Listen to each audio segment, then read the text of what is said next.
Hoje uma igreja só se sustenta com a palavra de Deus, não tem como, né? As lutas são muito grandes, né? O levante do inimigo, Deus está abrindo muita coisa, mas realmente a igreja de Deus se sustenta com a palavra de Deus. E nós abrimos debaixo de orientação de Deus, que foi por meio deles que começou tudo que começou. E eu lembro que foi a primeira situação, repetindo para alguns aqui, que aconteceu foi quando nós viemos de Bandeirantes para cá, mudamos para cá, acabou a faculdade, a gente veio aqui, e em casa, Deus tocou no nosso coração para começar alguma coisa em casa.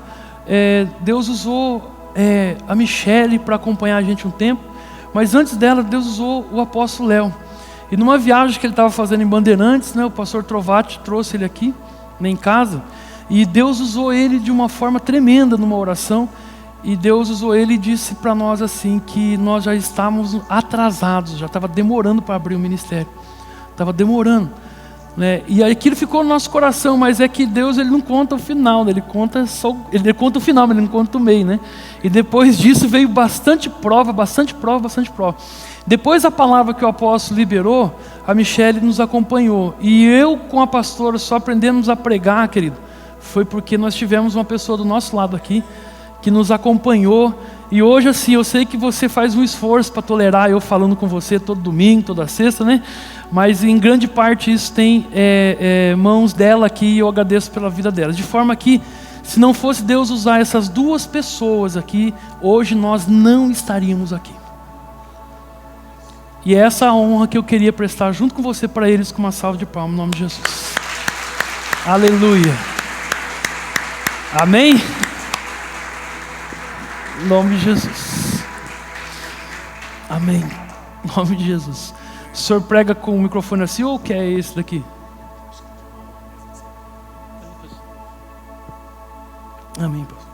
Fica à vontade, né?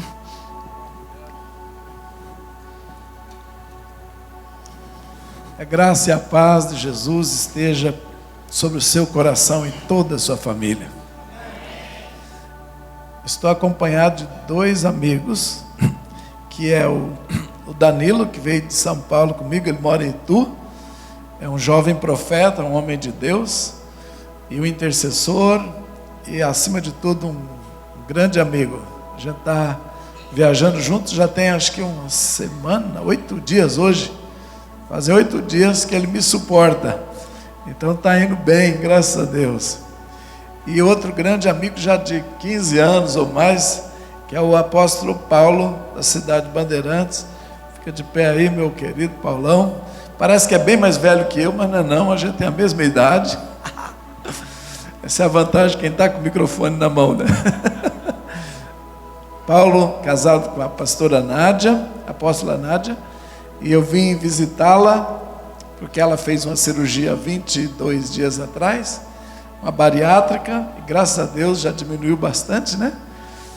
Tanto o Paulo quanto ela estão muito felizes, porque Deus está tratando o casamento. E o Paulo, desta região do norte do Paraná, foi a pessoa que eu encontrei o maior nível de unção, de expulsar demônio que eu já vi até hoje. Então, se você tiver alguns problemas sérios, pode chamar ele. Ele é um caça-capeta. Senta aí, Paulo. Verdade, esse homem aí, olha, ele me ministrou há muitos anos atrás, né? E eu sou grato a Deus por essa amizade. Até hoje a gente fala que a gente tem o mesmo DNA. Somos formados na mesma escola do Espírito, na mesma época em que Deus levanta um, levanta outro. Batizamos no Espírito mais ou menos na mesma época. E começamos a renovação mais ou menos na mesma época. Década de 90 foi a grande virada da nossa vida. E ele está na região aqui, o norte do Paraná, e eu estou em São Paulo, mas fiquei lá alguns anos, uns 12, 13 anos na igreja local, e depois Deus falou que precisava andar um pouco mais. E aí nós fomos andando, já chegamos agora em Israel. Estamos morando em Israel, em Jerusalém, e Deus fala para a gente ficar lá uma média de 6 a 7 meses por ano. A gente passa lá, e uns 4 meses aqui, às vezes um pouquinho mais, um pouquinho menos lá e aqui. Então estamos dividindo nossa vida entre o Brasil e Jerusalém, para a redenção, o último reduto. É a última conquista antes de Jesus voltar, é a cidade de Jerusalém. Tem que ficar pronta para receber o Rei da Glória. E ele já está com o pé na estrada e já está descendo para vir para nós, amém? E quando ele chegar, ele vai tomar posse de tudo que a igreja já pisou, andou, profetizou. Ele só vai vir para falar: vinde benditos de meu Pai. Agora o reino está implantado. E eu achei lindo tudo que está escrito aí nas costas de vocês, da maioria: venha o teu reino. Esse é o clamor da verdadeira igreja. Se quiser saber onde verdadeiramente o Espírito Santo está, ali há um clamor. E o clamor é: venha o teu reino. Faça aqui em Ourinhos a tua vontade, exatamente como ela é feita no céu. Amém? Esse é o clamor dessa igreja? Então dá um amém bem mais forte que esse aí. Amém! Aleluia! Essa igreja gosta de dar glória enquanto está ouvindo a palavra de Deus? Mais ou menos, já vi que vocês gostam só um pouquinho, mas depois de 3 dias aqui, eu tenho certeza que Deus vai tacar um fogo em vocês aí. Vocês vão dar mais glória do que os anjos, porque lá em cima não cessa de dar glória a Deus e aleluia, viu, irmão? O nome do Senhor não para de ser aclamado. Então nós vamos fazer um treino de aclamar o nome de Jesus. A Ele, o Rei de toda a terra, o Senhor dos senhores, o que foi levantado no Calvário, o que foi exaltado pela boca de anjos e homens, Ele que tem um nome acima de todo nome, Emanuel, que é Deus que está conosco, o Verbo da vida, o eterno, o fiel, aquele que me ama e te ama também, o fiel e verdadeiro, o Rei dos reis, que tem na coxa escrito que Ele é Senhor dos senhores, o cavaleiro do cavalo branco, a raiz de Davi, o príncipe da paz, o supremo conselheiro, o eterno, o consolador, o Deus todo-poderoso, El Shaddai, a verdade, a vida, o caminho, aquele que nunca falhou, a videira verdadeira, o eterno, o bem-aventurado, o todo-poderoso, El Shaddai, El Elyon, é o Rei da justiça, o Rei da paz, o príncipe eterno, o desejado de Ourinhos, o Rei da glória, o Senhor dos senhores. A Ele seja a glória na igreja. Exalte a Jesus. Toda vez que exaltamos Ele, vem mais perto e mais anjos e mais glória. Eu não saberia viver sem Ele. Deu todo sentido para a vida. Não tem como viver sem Jesus. Amém? Você não é mais... Você não tem rumo, você não tem decisão, você não tem caminho. Não existe outra saída. Eu ficava pensando antes, como que algumas pessoas conseguem viver sem Deus? Depois que eu encontrei Ele, né? Antes a gente pensa que dá para viver. A gente vegeta, né? Mas quando encontra, nasce de novo. Aleluia. A primeira vez que a gente nasce, quando a gente nasce a primeira vez, a gente morre 2. Quem nasce uma vez, morre 2. Mas quem nasce 2, morre só uma. Você consegue entender esse mistério? Amém? Quem nasce 2 vezes, morre uma. Mas quem nasce só uma vez, morre 2. Interessante. Amém? Você já nasceu quantas vezes?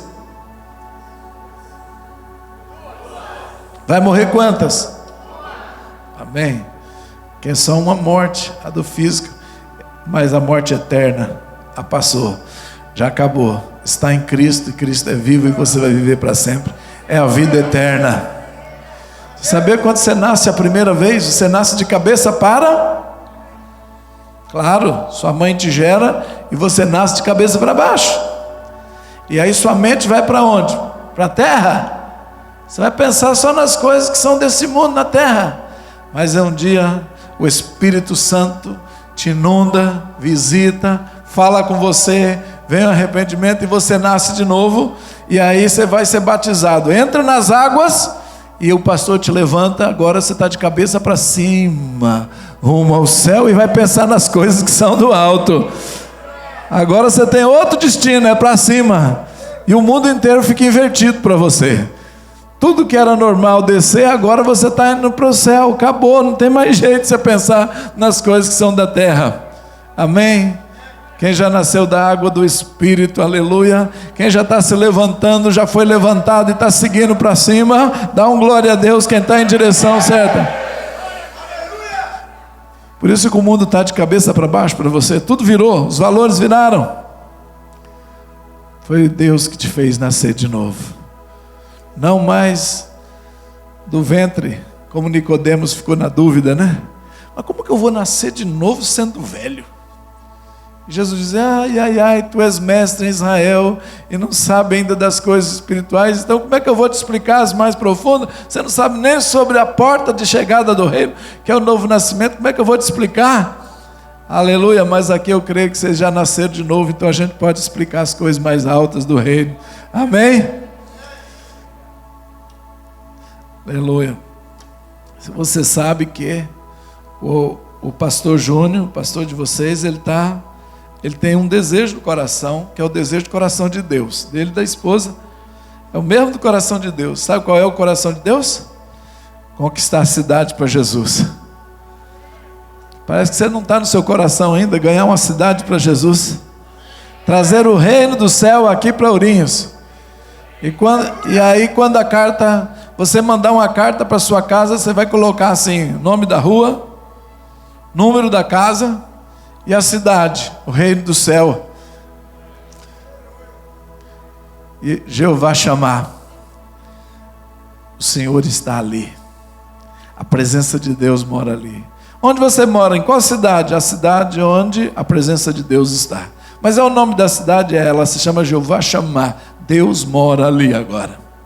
Assim termina o livro de Ezequiel, dizendo que o nome da cidade serão Yahvé chamar.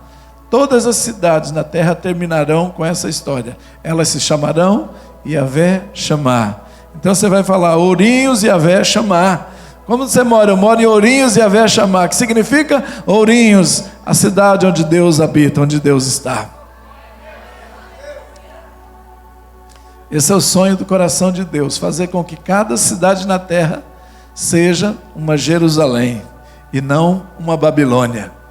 Babilônia é terra de muitos deuses, muitos altares a deuses estranhos, mas Jerusalém é a cidade do grande rei, do Todo-Poderoso, e Ourinhos será a cidade de um único Deus e um único rei.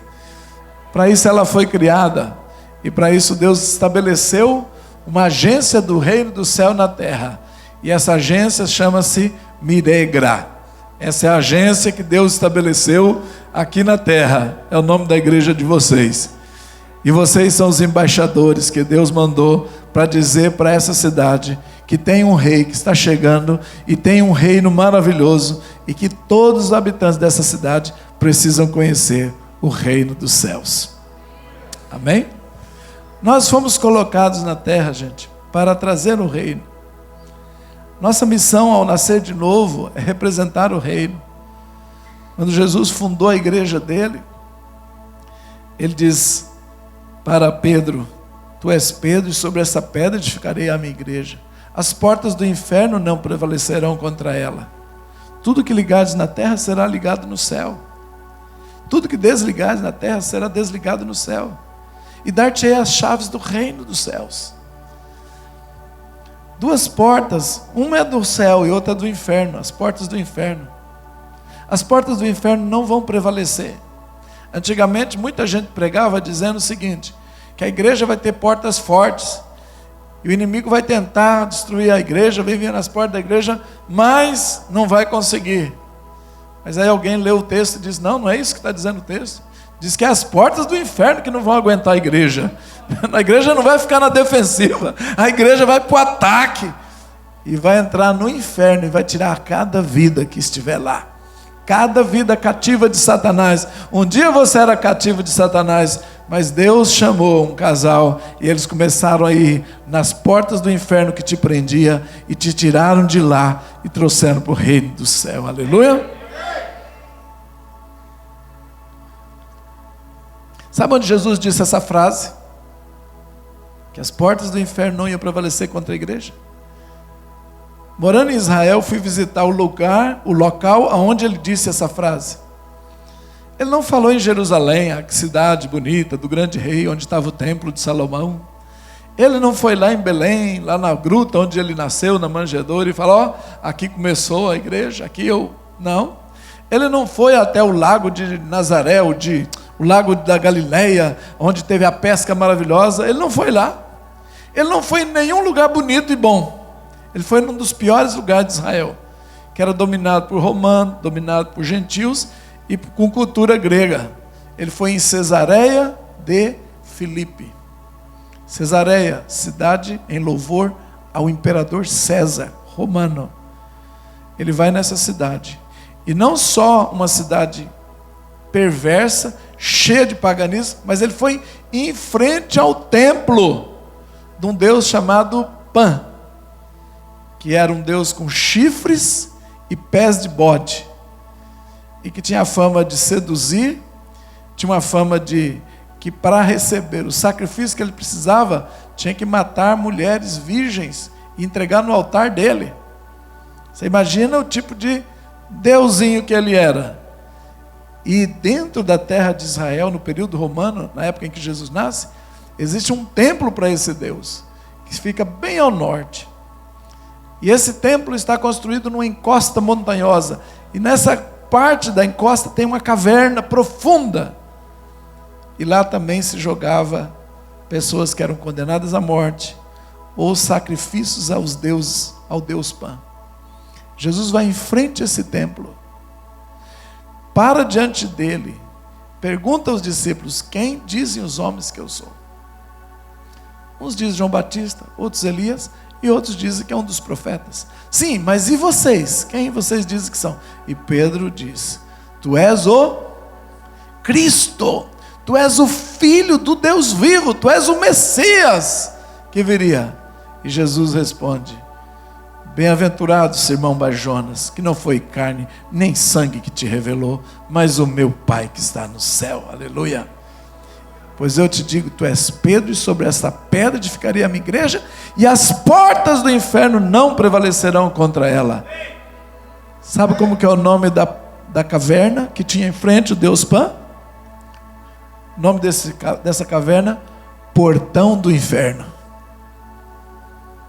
E Jesus disse, em frente a um lugar geográfico de um Deus que era Pan, que era o próprio Satanás, segundo a crença dos gregos e romanos, Jesus leva a igreja, leva seus 12 discípulos para em frente o templo satânico mais importante, na região mais alta de Israel, que tem uma caverna que chama Portão do Inferno, e ele leva para lá e diz, é aqui que vai nascer a minha igreja, é aqui a primeira vez que a palavra igreja foi usada, é aqui que a minha comunidade vai se levantar e nunca mais as portas do inferno vão prevalecer. Nem império romano, nem satanismo, nem falsos deuses, nem religiões. A minha igreja destruirá todos esses falsos deuses. E quando ele diz isso, em frente a essa caverna, os discípulos entenderam que algo muito poderoso estava nascendo na terra. E isso Jesus chamou a minha igreja. Sabe o que significa no hebraico? É a palavra Kehilá. Quando a gente está lá em Israel e eles perguntam, Eifo a Kehilá Shelha? Onde é a sua igreja? Aí você dá o endereço. A Kehilá Sheli, ou seja, onde eu congrego, a minha igreja. Então, isso significa onde é a sua assembleia? Onde os santos se reúnem? Aonde é a assembleia? Onde é a comunidade? Porque essa palavra, Kahal, Kehilá, assembleia ou comunidade. Mas mais a ideia de uma assembleia que se reúne para tomar decisões. Essa é a ideia. Agora, nem toda assembleia é igreja. Nem toda reunião de pessoas que se reúnem para tomar decisão é igreja. Mas toda igreja é uma assembleia de poder, de decisão. Por exemplo, quando os deputados se reúnem, fala que reuniu-se em assembleia. Mas está muito longe de ser uma igreja. Quando os condôminos de um prédio se reúnem, é uma assembleia dos condôminos, mas não é uma igreja. É uma queilá literal na palavra. Mas sabe por que não é igreja? Porque quando se reúne como igreja, e quando Jesus diz a minha queilá, ele diz que é dele. É a assembleia minha. Ele dá a ideia que é uma extensão dele. A natureza dele, a pessoa dele, tudo que ele é, será a sua querilá, a sua comunidade, a sua assembleia. Hoje está a reunião do corpo da assembleia de Jesus, o Senhor. É uma extensão legítima dele. Por isso, o inferno não pode contra ele. Por isso, o inferno não pode contra a igreja. Porque o inferno não pode tocá-lo. E também não toca. Enquanto ela for extensão dele. E não apenas ajuntamento de pessoas. Veja bem, se a comunidade se reúne como uma extensão de Jesus, ela vence qualquer porta do inferno. Se ela se reúne, mas perde a essência dele, então pode até sofrer alguns danos na mão do inimigo. Mas eu profetizo que essa igreja sempre será uma assembleia, uma extensão de Jesus na terra, e as portas do inferno nessa cidade nunca prevalecerão sobre essa igreja. Aleluia. Queridos, que o Espírito Santo nos leve a uma consciência da missão. O Espírito Santo nos leve à consciência da missão e nos leve à capacitação da missão. Quando quando o Pai nos revela quem é Jesus, automaticamente também revela quem nós somos. E a nossa missão.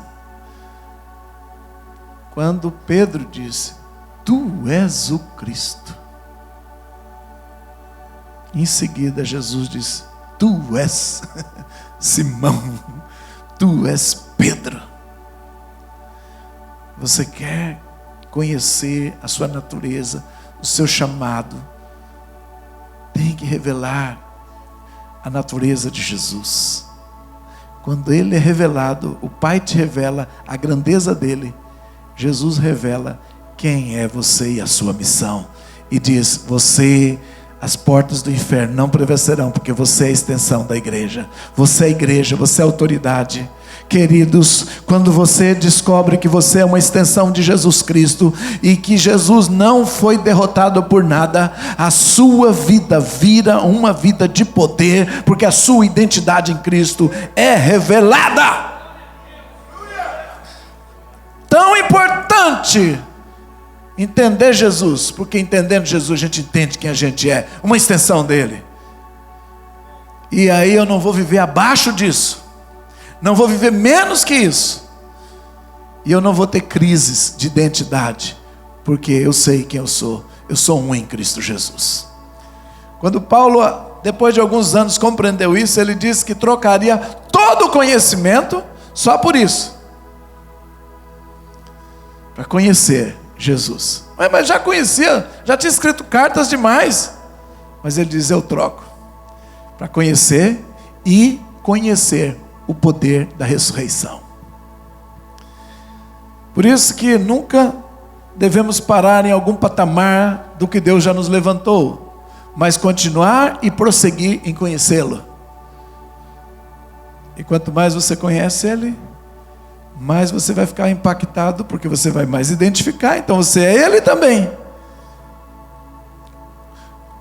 Eu me lembro quando Deus permitiu-me entender Jesus, na questão de autoridade, quem Ele era, que a voz dele era tão poderosa e Ele era um com o Pai.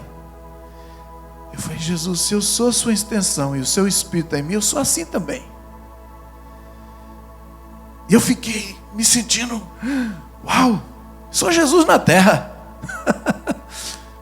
A revelação me deu um impacto sobre o que eu era. E eu fui orar. Eu falei, Deus, e se eu falar isso no púlpito? Ele disse, pode falar. Só que eu vou te dizer uma coisa. Toda vez que você for numa igreja, toda vez que você for pregar, eu quero que você ajoelha naquela igreja e lembra que eu sou o Deus Criador, você é minha criatura. Para que fique sabendo quem é o Deus. Você vai me representar com tanto poder, mas ainda assim eu sou o teu Deus. Senão você pode se perder. E esse gesto simples de se ajoelhar vai te trazer a memória. E até hoje eu não consigo chegar numa igreja se não ajoelhar. Eu posso chegar atrasado, mas eu ainda tenho que ajoelhar ali antes de subir. Porque conviver com a glória de ter Cristo em nós é muito grande. Todos os dias você convive com a glória de Deus. Um dia ela estava perdida porque você estava perdido no pecado. Mas a hora que você nasce de novo, começa a restaurar a glória, a presença, o Shekinah dele em você. Só que você precisa ter consciência disso. Quanto mais consciência disso, e quanto mais se alinha com isso, mais uma força e um poder, e uma manifestação, e tudo que ele é começa a entrar em você. Você não tem mais medo. Você começa a fazer orações mais curtas até. Em vez de fazer mais longa, ela vai ficando mais curta. Porque você vai ver que Jesus ia curar, ele não ficava 1 hora de oração para curar, ele dizia, ser curado da sua enfermidade. Passa a ser mais autoridade e entender os comandos e mudar uma cidade, fica mais fácil. Não é arrogância, mas esse ano eu estou compreendendo isso. Jesus nunca mandou orar por enfermos. Ele disse, cure os enfermos. Esse ano eu entendi isso. Que era obrigação, não era opção. Eu não tenho opção, eu tenho que curar. Jesus mandou. E ele disse, se tiver fé como um grão de mostarda, você vai dizer esse monte e ele vai sair. Isso significa, eu vou dizer enfermidade e ela vai ter que sair. Depois que eu compreendi isso, e foi só esse ano, depois de quantos anos já de crente? Estou com 54, desde os 20 eu me lembro já indo para o seminário, 20 e poucos. E agora? E sabe? Ano passado mais ou menos umas 10 pessoas foram curadas durante os dias de ministração do ano que eu passei. Depois desse ano, com essa compreensão, 860 pessoas foram curadas. Fez uma diferença mudar isso aqui. Faz muita diferença você saber quem é você no Espírito, quem Jesus é e quem Ele quer que você seja. É uma transformação de mente radical. Como é que eu vou experimentar boa, perfeita e agradável vontade de Deus? Como que eu vou experimentar? Diz a Bíblia, renovando a mente. E como é que eu renovo? Pelo entendimento da vontade de Deus, pela sua palavra. Amém? A coisa mais que Deus está trabalhando em mim é tirar o que não é palavra de Deus. Remover o lixo. Remover rudimentos humanos. Remover pensamentos e ideias. E ficar só aquilo que Deus fala. Quanto mais limpar, mais fácil de fazer a obra. E esse ano Deus está revolucionando na área da cura. Para eu entender como que funciona a cura. Para eu entender como é que funciona a liberação de poder. E sabe o que é? Ele falou, você vai ensinar a minha igreja a fazer isso. E eu estou fazendo, fiz 26 seminários sobre a onda de poder, a autoridade dos crentes, a autoridade de Jesus na vida do crente. Porque o dia que você recebe Jesus, o Espírito Santo vem para formar Cristo em nós. O Espírito Santo que está na sua vida, ele não é júnior, nem kids. ele é o mesmo que estava em Jesus. É o mesmo poder. Por que não opera a mesma coisa? Porque a sua mente, a minha mente, ainda não entendeu quem Ele é. E não entendeu o que pode fazer. Uma vez que Ele muda e revela, então você vai liberar como Jesus liberava o Espírito. E você pode liberar na mesma medida. E Jesus ainda foi tão especial que Ele disse: vocês vão liberar na mesma medida e ainda vão fazer obras maiores. Ele falou isso há 2000 anos atrás. O diabo ouviu. Falou: o quê? Eu vou estragar os pensamentos da igreja e vou mudar a teologia para eles nunca chegar nisso. E veio sujando por 2000 anos. E a tarefa do Espírito agora é remover aquilo que não é palavra de Deus de dentro da nossa teologia. Amém? Isso dá um pouco de trabalho. Mas esse ano Deus está fazendo isso comigo. É o ano da faxina. É o ano de remover os rudimentos do mundo. Um monte de coisa, apóstolo Paulo, que eu aprendi. O Senhor está fazendo. Tirando conceitos. Nós somos muito juízes. O Pai não é. Aliás, o Filho não é. O Pai é juiz. Mas o Filho de Deus não é juiz. Enquanto Ele não voltar e não estabelecer, Ele não manifesta como juiz. Em nenhum lugar Ele mandou eu julgar as pessoas. E nós vivemos julgando. Sabe o que a gente está fazendo? Tomando assento do Pai. E se você começar a julgar, Ele vai te deixar julgar. Só que você vai arcar com cada consequência de julgamento. Se você se importar até com o outro, por que ele está assim? Por que ele está fazendo? Deixa eu ir lá. O Senhor disse: segue-me. Pedro olhou para João e falou: Jesus, olha isso aí, como é que vai ficar? Jesus falou: o que te importa? Segue-me tu. Se era companheiro de ministério, e Pedro era líder, e Pedro aparentemente está preocupado com a situação de João, que João está carente de Jesus está para subir, e ele é agarrado demais, e é inseguro demais, segundo, e ele dormia no colo de Jesus, e era apaixonado demais. E Pedro não, Pedro se acha muito firme, então está preocupado, esse menino, o Senhor vai embora daqui a pouco, e como é que vai ficar ele? O que é que Jesus responde? O que te importa? Continue me seguindo. E se eu quero que ele fique até que eu volte, o que te importa? Ou seja, nem com o mais maduro dos meus irmãos, ou o mais imaturo dos meus irmãos, eu tenho que me preocupar demasiado. Eu tenho que seguir Jesus. E se Jesus falar: agora eu quero que você vá lá e fale isso para ele, você vai e fala. Se não mandou, para de neura. Seguindo Jesus, é mais fácil você ser transformado e ele vir, ele achar o caminho, porque Jesus está cuidando de todos.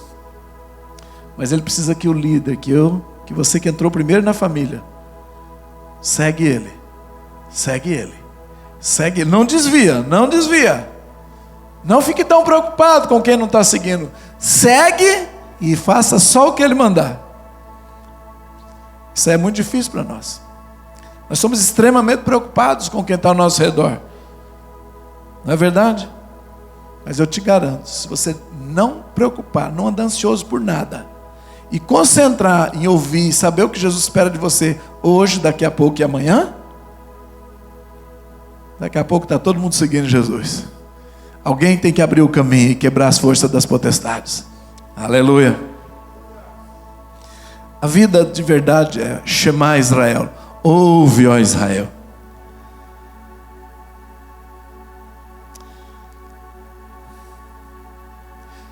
Judeus ortodoxos, não ortodoxos, você perguntar para qualquer judeu lá em Israel, qual é a mais importante oração do dia e qual é a coisa mais importante de Deus?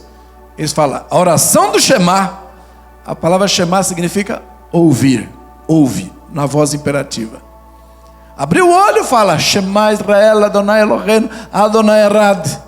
Ou seja, ouve Israel, o Senhor teu Deus é o único, não tem outro. Shema. Tudo que Deus falou para o povo de Israel, ele falava, ouve, ó Israel. Sempre começava assim. Lá no Apocalipse, quando termina a história praticamente, fechamento, Jesus visita as 7 igrejas e manda 7 cartas, e em todas elas ele diz, quem tem ouvidos, ouça.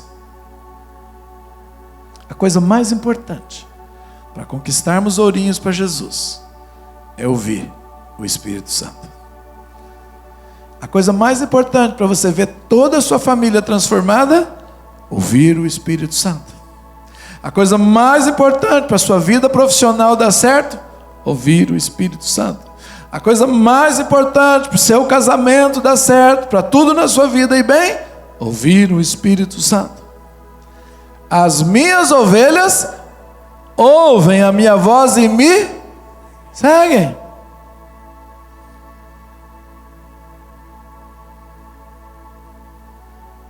Tem uns vídeos bonitos na internet, não tem? Sobre isso. Chegou 2 rebanhos e ajuntou para beber água. Chegou um lá e gritou, as ovelhinhas nem mexeram. Chegou o pastor delas e só virou as costas, saiu andando, veio aquele e apartou das outras, só as dele veio. Ovelha segue. A gente tem que pedir a Deus, me dá natureza de ovelha e ouvido de ovelha. Bode? Pode falar o que quiser, ele continua subindo montanha, quebrando seco e comendo plástico. Não discerne que tipo de comida tem que comer.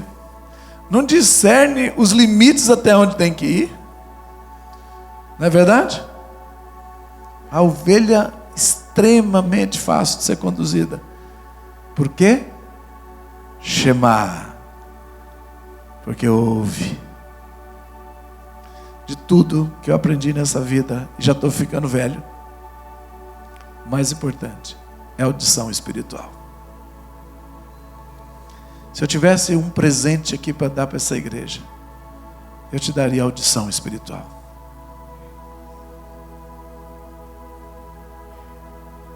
De tudo que eu vi, a única garantia de que eu vou chegar lá é se eu ouvir Jesus e segui-lo.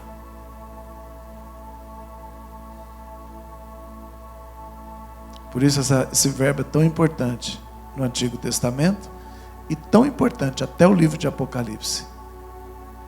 Quem tem ouvidos, ouça. Abraão estava em Ur dos Caldeus. E o que aconteceu com ele? Ele ouviu. Abraão, vai para uma terra que te mostrarei. Mas como é que eu vou saber o caminho? Eu vou falando com você. Não te dei um mapa. Te mostrarei. Então ele tinha que ir ouvindo. Ele se tornou o pai da fé. As perguntas falam, Léo, dá um seminário para a gente, conquista de cidade. Ok, a gente tem alguma experiência. Mas e a primeira cidade? Como é que foi conquistada? Como é que foi abalada? Pessoas ouvindo o Espírito. Shema. Ouve, Israel.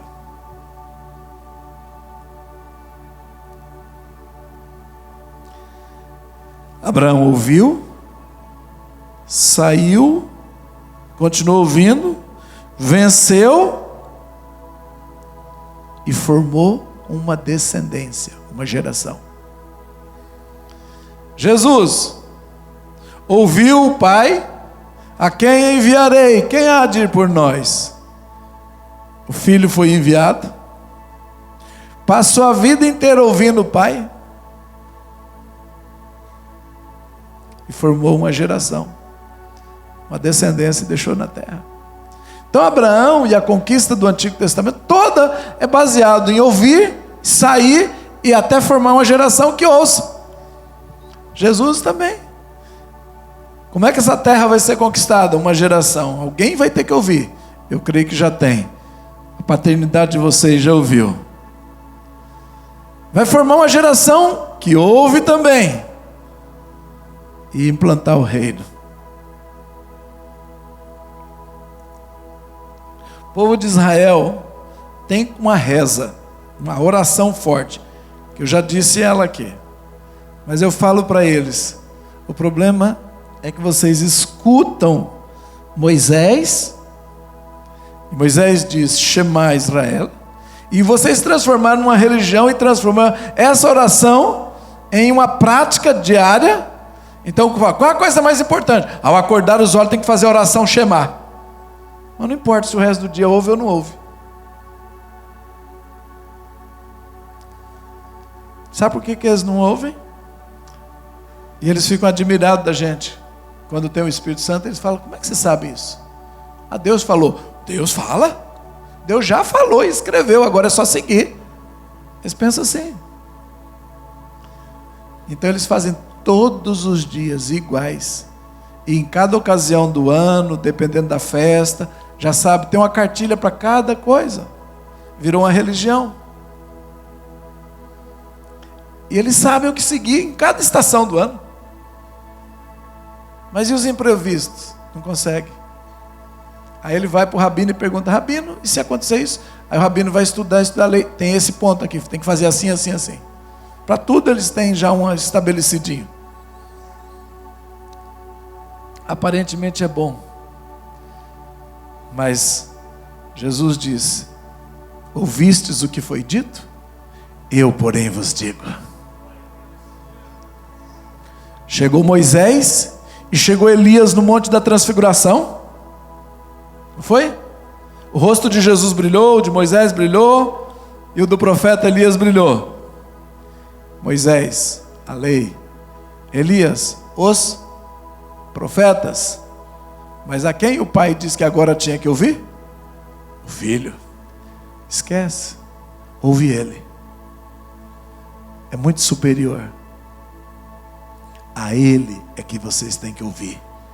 Isso foi palavra do pai. A ele nós precisamos ouvir. Me dá agonia se eu começo a ficar uns dias sem escutar Jesus. Me dá agonia. Se tem uma coisa que me dá desespero, é não ouvir. Aí eu fico batendo na porta, até ver o que eu estou fazendo errado, ou então se está tudo certo. Sabe que me dá tranquilidade quando eu escuto?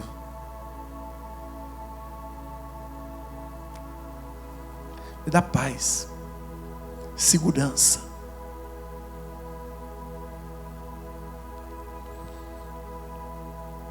Jesus disse algumas coisas interessantes sobre isso. Jesus disse assim, eu não fiz nada de modo próprio. Eu só fiz o que eu vi o meu pai fazer. Pensa, Jesus nunca ensinou, pregou, sem ter primeiro escutado o pai falar. Não foi para nenhuma das aldeias, sem primeiro o pai ter falado, vá para tal aldeia. Não é interessante isso? Não fiz nada que eu não tenha visto o pai fazer. E só teve uma vez que ele debateu com o pai. Ele diz, não. Isso aí não. Passa de mim esse negócio desse cálice aí. Ele debateu porque ele ficou com muito medo. Diz, a alma dele se apavorou, angustiou até a morte. Ele diz, não. Por fim cedeu na oração e disse, tá bom, seja feita a tua vontade. Foi lá no Getsêmani, com o corpo sangrando, suor virando sangue, mas fez a vontade do Pai. Ouviu e obedeceu. Eu era um crente batista desde nascimento. Fui batizado 12 anos de idade, mais ou menos. Já estava com 23. E eu li um livro. Chamava-se O Espírito Santo. Tem um livro do Benny Hinn que chama Bom Dia Espírito Santo. Mas esse livro é mais novo. O que eu estou dizendo é bem mais velho do que o Bom Dia Espírito Santo do Benny Hinn. Esse livro, O Espírito Santo, foi escrito por Billy Graham. Billy Graham não é da linha pentecostal. Ele é dos conservadores. Ele nunca orou em línguas. Ele nunca fez profecia dizendo, assim diz o Senhor. Ele foi evangelista. Se perguntar para ele, você foi batizado no Espírito Santo com manifestação de língua? Ele diz, não. Mas um dom precioso de evangelismo estava sobre ele. Mas ele arriscou escrever um livro sobre o Espírito Santo. Foi dirigido por Deus. Nem que fosse para atingir só esse cara aqui, ó. Então eu sentei na cama e comecei a ler. Eu tinha 23 anos de idade. E estava escrito lá, o Espírito Santo ouve. O Espírito Santo fala. O Espírito Santo aconselha. O Espírito Santo entristece. O Espírito Santo pode ser apagado. O Espírito Santo é Deus, mas é um ser que se relaciona. O Espírito Santo foi trazido para a terra quando Jesus subiu. O Espírito Santo é o melhor amigo do crente. O Espírito Santo é um companheiro que fica ao lado o tempo todo para ajudar. Você imagina a minha impressão quando eu vi isso? Eu falei, parece que eu já tinha estudado teologia na escola bíblica dominical, mas nunca tinha falado tão claro para mim acerca desse ser, desse Deus que foi embora, que desceu do céu e ficou com a gente quando Jesus subiu. Então, eu fiquei assim, Espírito Santo. Aí ajoelhei do lado da cama e disse, Espírito Santo, se é verdade isso aqui, ó, fala comigo. Eu tenho 23 anos, a maioria deles na igreja, e nunca te ouvi, nunca conversei com você. É verdade isso aqui? Se é verdade, fala comigo. Aí eu disse, e tem mais, eu vou ficar aqui de joelho até você falar comigo. Eu só subo para essa cama para dormir depois.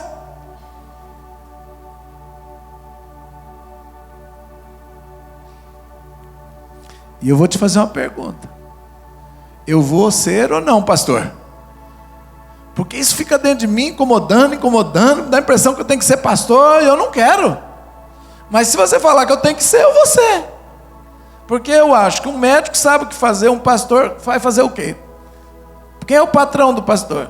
Quem é o padrão? Onde está o... Eu não sabia. Eu queria ser pastor se o Senhor fosse um Deus que falasse comigo e eu soubesse o que fazer na vida. Porque sem saber eu vou dar cabeçada. E sentei, aliás, e ajoelhei e fiquei. Depois de umas 2 horas eu acordei. Na mesma posição, tudo doendo. Joguei o livro. Isso não é verdade. Vou continuar sendo crente a minha moda mesmo. Não tem nada mais que isso. Já está bom. Deitei na cama, sabendo que o Espírito Santo não existia, sabendo que não falava e sabendo que aquele livro estava errado. Como a gente é precipitado e orgulhoso, meu Deus. Aí, acordei no horário, fui para a igreja, domingo de manhã. O superintendente da escola dominical faltou, e eu que fui fazer a divisão das crianças, pôr nas classes, os professores, é tudo estruturadinho. Aí eu fiz, né, Paulo? E a hora que eu estou no meio do corredor, e as professoras saindo, cada um com seu grupo, com os alunos, classe de adulto, classe de jovem, classe daquilo. É uma escola verdadeira, traz boletim, faz chamada, cobra as tarefinhas e tudo. Tem nota, tem tudo.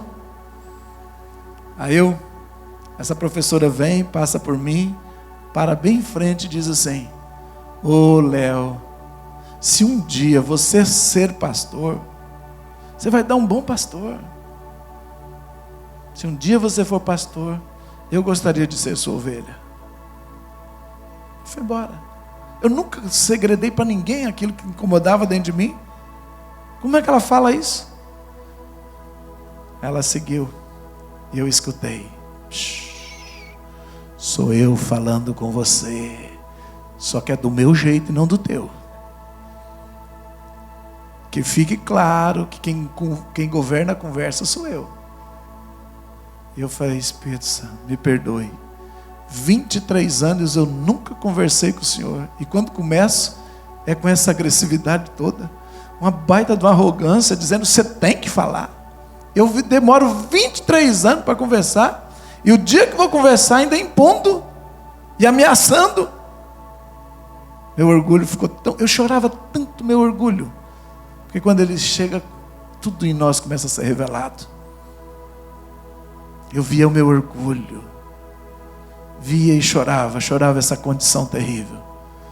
E aí eu descobri que toda vez que eu ia conversar com ele, eu queria orar por algum assunto, eu ia dizendo o assunto, mas não saía da minha boca, só saía: me perdoe. E vinha uma enxurrada de pecado. Não consegue falar com Deus sem se limpar. O Espírito Santo ia abrindo e fazendo eu me arrepender. Eu falava: toda vez que eu vou orar agora, eu vejo meus pecados. Ele dizia: limpa. E eu chorava aquele pecado, daqui a pouco eu conseguia ouvir. Então, quando eu virei pastor, eu já tinha uma meta na vida: nunca mais viver sem ouvir o Espírito Santo. Eu fui em muitos seminários gigantescos pelo esse mundo afora, e treinamento de pastores, treinamento de profetas, conquista de cidade. Eu fui inúmeros, então eu vi muitas maneiras. E eu sempre ia para Deus e eu dizia: Senhor, como que faz isso? Ele diz: me ouça, e eu te guio. Sabe, Josué tinha uma terra inteira para conquistar. Sabe o que Deus falou com ele? Esforça, tem bom ânimo, medita na palavra dia e noite. E quando chegou a hora de entrar na terra, Deus falou algo tão curioso para ele em Josué, no capítulo 3. Quer ver? Dá uma olhada comigo.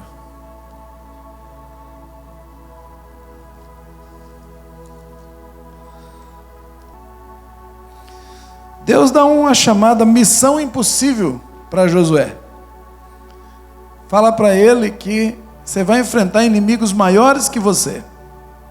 Eis que a terra que eu estou dando é uma terra boa, mas tem um problema, tem gigantes nela, e vocês vão enfrentá-los. Deixa eu achar aqui onde eu estou. Capítulo 3.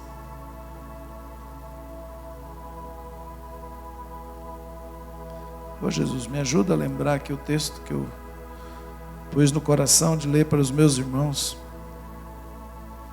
Ele diz assim, que a arca vai passar primeiro, e depois, não, enquanto ele está dando a instrução, eu estou no capítulo 4, 3, 6. Ok, isso mesmo, obrigado. Versículo, capítulo 3, o verso 3 em diante. Deus está dando instrução para ele de como conquistar uma terra. Recebe aí. Como é que você conquista uma terra? Ele diz assim: e ordenaram ao povo, dizendo: quando virdes a arca do concerto do Senhor vosso Deus, e que os sacerdotes levitas a levam, parti vós também do vosso lugar e seguia. Haja contudo distância entre vós e ela, a medida de 2.000 côvados. Não se achegue a ela, para que saibais o caminho pelo qual haveis de ir. Porquanto, por este caminho, nunca passaste antes. Queridos, conquistar uma terra é passar por um caminho que nunca ninguém passou antes. Quem já conquistou Ourinhos para deixar uma fórmula? Para dizer: Júnior, é assim. Ninguém. Cidades todas são diferentes uma da outra. Bandeirantes.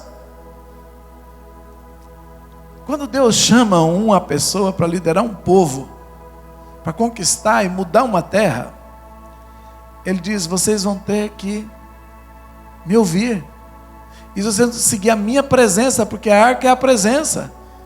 Vocês sigam a minha presença, e onde ela for você vai. Por quê? Porque é caminho que ninguém nunca passou antes. Só tem um jeito: não tire o olho da minha presença. Por isso que Jesus diz: segue-me, anda, deixa eu te levar a pastos verdejantes, deixa eu te levar às águas tranquilas, deixa eu te levar até a porta, deixa eu te levar. Não tem fórmula, e não tem ninguém tão sábio que possa dizer: se você fizer isso, você vai ser bem sucedido. Só posso dizer o seguinte: se seguir o Cordeiro por onde ele for, você vai levar um grupo a ser mais do que vencedor. Por isso Apocalipse chama o livro dos que seguem o Cordeiro. Por onde ele vai, não desiste, e serão os vencedores. E é fácil seduzir, né? Eis ali o Cristo, eis ali uma fórmula, eis ali a sabedoria, eis ali.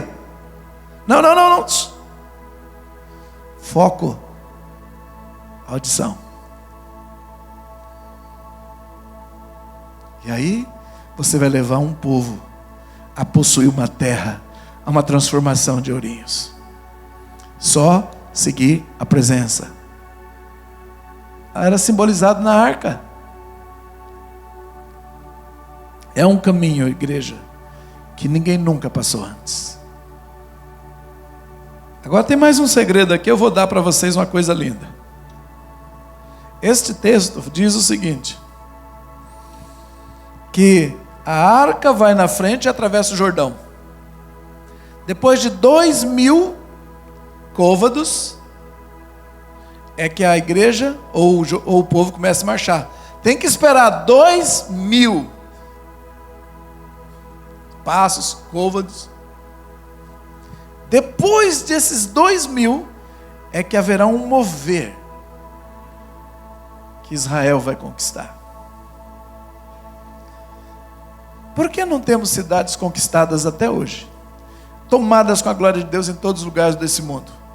Está tendo, alguns está começando. A partir do ano 2000 para cá, a década 2000, começou a acontecer. Ouvimos falar das Ilhas Fiji, a glória de Deus tomou. Ouvimos falar de Almolonga, uma cidade que chegou a 97% de crentes. Ouvimos cair os principados do tráfico de drogas em Cali, Colômbia, e uma salvação tremenda. Segredo: sair do Egito é a salvação. Batismo pelo Mar Vermelho é o nosso batismo. Tempo probatório de deserto é o tratamento. Atravessar Jordão é a unção de conquista, de conquistar todas as cidades. Amém? A arca da presença do Senhor teria que atravessar para a unção de conquista começar. Só que a unção de conquista do povo só se daria 2000. A presença de Jesus já atravessou e já conquistou a chave da mão de Satanás. 2000 anos atrás, 2000 depois, é a vez da igreja subir e conquistar. Por isso, não tem modelo na história antes. É para essa geração conquistar. Já passou os 2000 e agora é a vez da igreja. Agora que nós veremos a glória tomando as cidades inteiras, aleluia! Chegou a hora. Por isso não teve antes. O Espírito Santo foi derramado na década de 90. Muito mesmo. Na década de 90 nós fomos batizados no Espírito.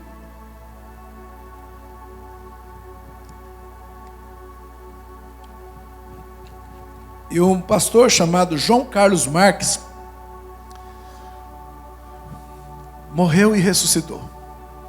E ele voltou para a terra, escreveu um pequeno livrinho. O nome do livro deve ter, se você conseguir achar, que isso é uma raridade, nem eu consegui. Volte e diga ao meu povo. Azul, era azul, agora não sei se existe mais. E ele fala 8 coisas que iam acontecer na terra. E ele fala que na década de 90, Deus ia derramar o Espírito Santo. Ia durar alguns anos esse derramar, ia ser um dos mais poderosos mover, e foi. Eu era um pastor novinho, fui visitado e muitos foram. E ele diz que nessa década de 90, de 94, 95, 96, até ano 2000, e ele diz que o foco forte seria entre 96 e 2000. 99, mais ou menos, final de 99. Depois disso, ia diminuir o derramar. Porém, naquela década, ia nascer os líderes, que seriam os pais espirituais, que conduziriam o avivamento final. Então lá Deus fez a semente nascer, amadurecer os líderes, que se tornariam líderes posteriores, e que esses posteriores seria a geração que ia conquistar todas as cidades para o Rei da Glória, Jesus. Aquela lá foi para Paulo nascer, para depois gerar a geração que vai conquistar tudo. Recebe aí, Júnior. Recebe aí. E a nossa, Paulo, foi a primeira chuva, e a segunda geração depois de nós, que nós seremos apenas a cobertura dela. Nós seremos a maturidade para eles não passar tudo a perda de tempo que nós tivemos até aprender. Então, igreja, talvez a maioria que não está entendendo o que eu estou dizendo, mas não tem problema. O Espírito Santo está derramando ao mesmo tempo tudo que é necessário. A não ser que alguém estava crente na década de 90 e participou do avivamento. Esses estão entendendo bem o que eu estou dizendo. Mas eu quero dizer que vocês, todos os novos crentes, estão embaixo de um chamado para ver toda a família de vocês salva. Toda ela e toda a cidade inteira tomada com a glória de Deus. Não vai sobrar nada para o diabo. A unção de cura vai andar na mão de vocês como anda a Bíblia. Vocês vão curar tanta gente. Vocês vão fazer tanto milagre em nome de Jesus que você vai falar: o que é isso? O reino está descendo, o reino do céu está descendo. Por isso esse clamor até nas costas de vocês na camiseta: vem, vem o reino. Porque passou os 2000 côvados, passou os 2000 anos, levantou a geração Josué. A Moisés está findando, que é a que amadureceu primeiro e deu a força para a geração Josué. Vocês são jovens que vão conquistar. Todas as cidades serão inundadas com a glória de Deus. Não haverá um segundo avivamento, vai haver um avivamento que vai tomar tudo, e o Rei da Glória toma assento no trono e reina sobre essa geração. É o modelo. O que acontece dentro desse processo? A geração Josué, ela é lutadora, mas ela é a conquistadora de cidade. E depois estabelece a geração Davi, que é a adoradora, e que levanta altares e adora a Deus. E depois a Salomão. Léo, mas parece que a Salomão é ruim. Será que é ruim ter tanto ouro sobrando por tudo quanto é lugar? Se não perder a essência de Davi, não tem problema. O milênio de Cristo é exemplificado pela geração Salomão, que é o ouro virando. A prata nem tinha mais valor, de tanto que o ouro tomou conta. E a sabedoria para tudo na vida. Irmão, nós estamos no limiar de ver o rompimento de um Brasil extremamente rico, extremamente sábio, e toda a família adorando o Senhor. Está chegando a hora. Esse é o mover que o Espírito está fazendo. Agora, as últimas batalhas vão acontecer. Nós estamos para ver as piores pragas caindo. Mas por quê? Porque vai gerar arrependimento. Sabe aquela pessoa mais dura do mundo? Algumas coisas vão cair sobre eles. Vai doer. Mas que vai chegar, vai. Não vai ficar ninguém de fora. Ninguém de fora. Porque o Evangelho é pregado em 3 etapas. O Evangelho vem primeiro com a voz mansa. Que o Espírito Santo chega e diz: arrepende-te. Ele vem convencer. Depois, fala assim, ele vem convencer do pecado, da justiça e por fim qual que é a pior parte, você acha? É o Evangelho pregado por juízo, que é aquele que convence mesmo. Se a voz mansa não convence o filho, a cinta do pai convence, não é verdade? Assim também as nações e as cidades vão parar de ouvir, mas vai ouvir por catástrofes, mar sacudindo, vento passando,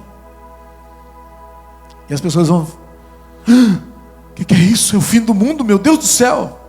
Aí pode alargar porque a porta, porque vai correr gente para dentro dessa igreja. Porque a terceira etapa do Evangelho já é por juízo. O Apocalipse é assustador, não é? É tanta coisa caindo. Mas é a última etapa. É a última etapa. E depois disso o Cordeiro reina para sempre, sempre, sempre, sempre, sempre. E nós já estamos São 3 etapas do Apocalipse. Nós estamos na terceira já. A primeira chama-se selos, que são juízos sobre a terra. A segunda são chamadas trombetas, que são juízos mais pesados. E a terceira chama cálices, que é extremamente difícil de passar. O primeiro cálice foi derramado já. Eu li lá, Apocalipse 16. Quando derrama, sabe o que acontece? Aumenta o câncer na terra. Sabe o que o SUS disse? Que já aumentou 36% de atendimento de câncer no SUS. 36% a mais. Pode ver, tá? O primeiro cálice derramado. O segundo vai sacudir o mar. Já começou. Agora não se assuste. Quem segue o Cordeiro não entra em grande tribulação. Segue o Cordeiro. Shema! Jesus, eu quero te ouvir. Sabe como faz isso? Passando tempo em oração. Separando um horário para ficar com o Cordeiro. Fecha o teu quarto. E o teu pai que te vê em secreto vai ouvir e vai te recompensar. Se eu pudesse falar alguma coisa do tipo que o pessoal do mundo fala, eles falam: pelo amor de Deus, escuta o que eu estou te falando. Não fala assim? Pois é. Então imagina que eu estou te falando desse jeito. Tira um tempo para ficar no teu quarto. Tira um tempo para ter um horário todo dia marcado para ficar com Jesus. E a sua audição vai aumentar. E você vai saber o que fazer em cada situação da vida, em cada dia. E mesmo que a gente não ouve, quando a gente... escuta isso, é muito sério o que eu vou dizer agora. Quando você tem essa mania, esse hábito de ficar com o Senhor, passar um tempo em oração, e essa igreja tem essa característica, porque tem sala de oração. Então a igreja como coletivo tem sala, a sua casa também tem. Troque a sala da televisão por sala de oração. Você gastou um dinheiro para fazer uma sala para pôr uma televisão. Fala assim: então eu vou fazer um para oração, onde eu vou falar com Deus e não a boca do inferno vai ficar falando comigo. Porque a televisão é ali a boca do inferno falando com você. Eu garanto que você não fica, na maioria do tempo, com esse programa evangélico. Eu garanto que você não põe lá. Então o que é que acontece? Se a gente transformar e dar a Deus um altar dentro da nossa casa, nós vamos treinar o ouvido. E depois uma coisa muito importante vai acontecer. Mesmo que você pense que não está ouvindo, você vai andar no Espírito. Porque quando você passa tempo para orar, depois o seu espírito entra automático em comunhão com Deus, e mesmo que você não está sabendo, você está andando com Deus. Você começa a sentir vontade. Eu não quero ir por essa rua, eu vou por essa. Mas você nem sabe por quê. Você olha para uma loja, entra para ver uma coisa, e Deus está guiando você. Sem estar te falando, sem você vai, eu ouvi. Não, sua vida começa a ser guiada no Espírito, no automático.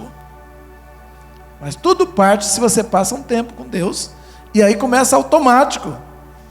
É automático. Você compra no lugar que Deus quer que você compre. Você pega a roupa que você quer que Deus quer. Ele te impede de fazer aquilo que vai te prejudicar. No automático. Porque seu espírito começa a se conectar com Deus. É maravilhoso.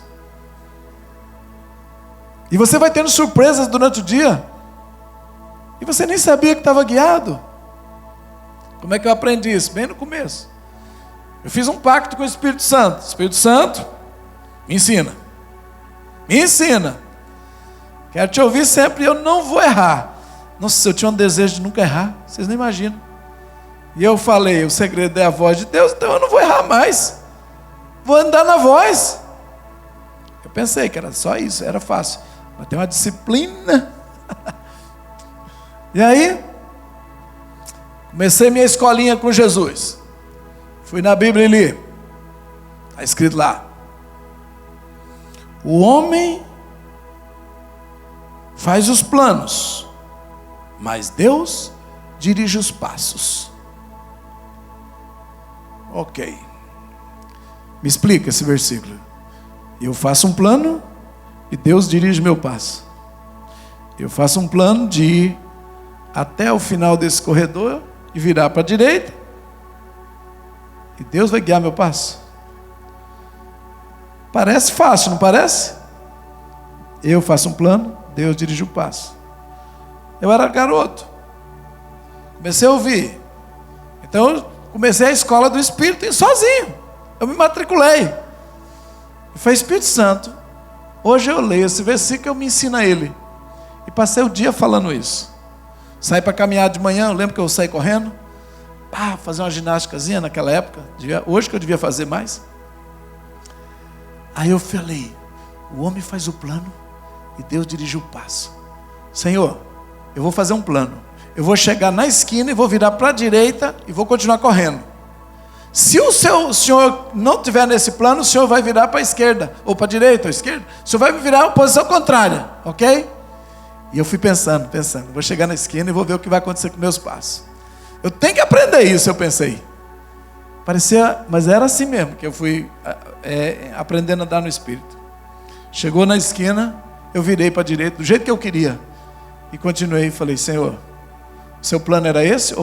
Ou eu que influencio? Eu não consigo entender. Passei o dia para entender esse versículo, meditando nele. Chegou a noite, eu ia para a igreja e já tinha esquecido. Aí passou a manhã, foi embora o versículo, mas estava dentro de mim. Aí, estou indo para a igreja. Lá vem o Arildo, um amigo meu. Ô Léo, vamos para a igreja? Não, hoje não posso, hoje não dá. Mas ele amava conversar, ele era vendedor. Meu Deus, como ele conversava, mais que o homem da cobra.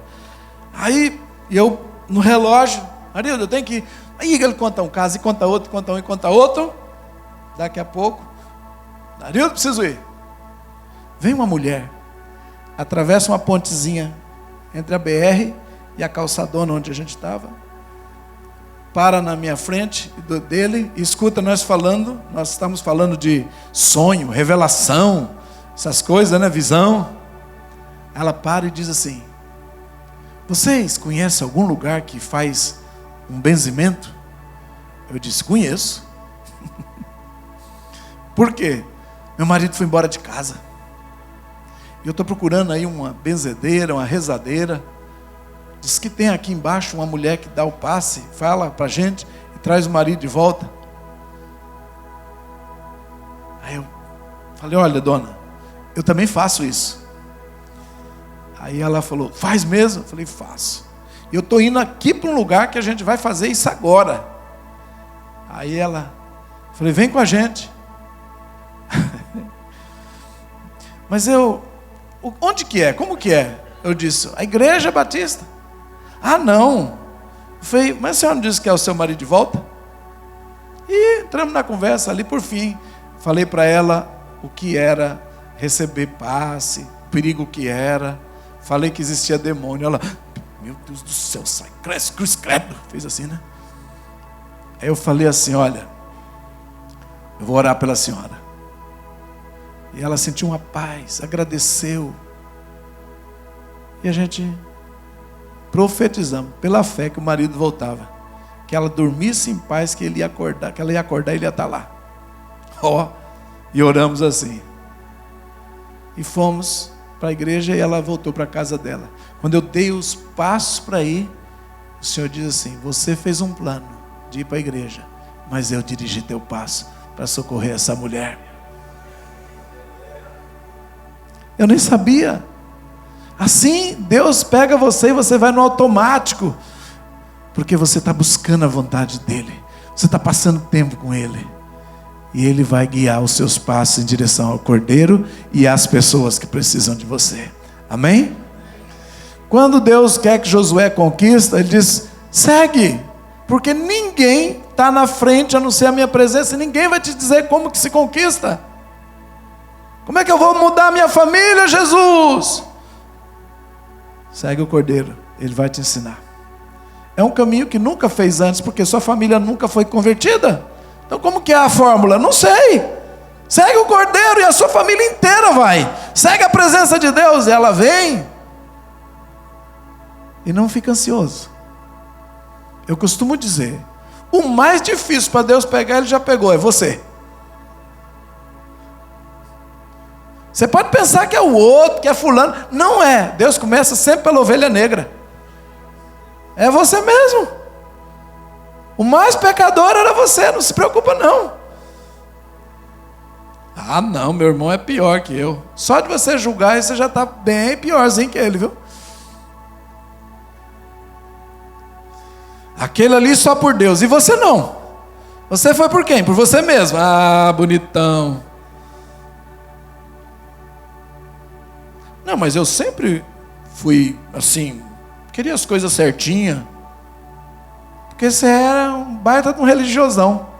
Precisava converter desse senso de justiça própria. É pior do que a maldade, justiça própria.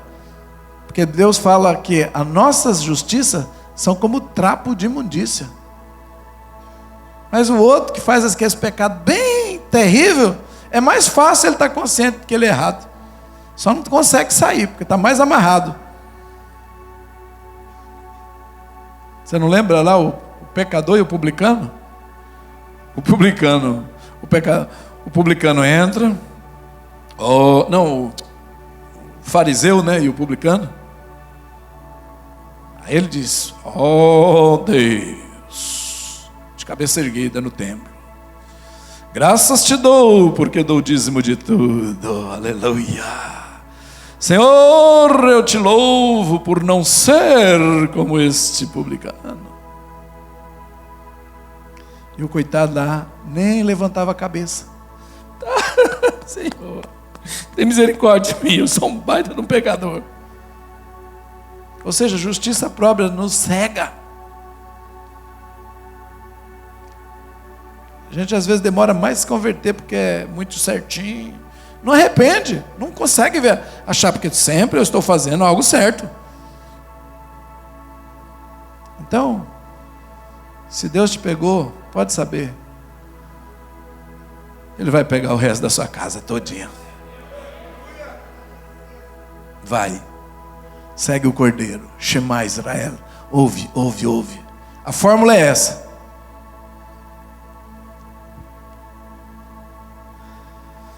Deus vai implantar um reino.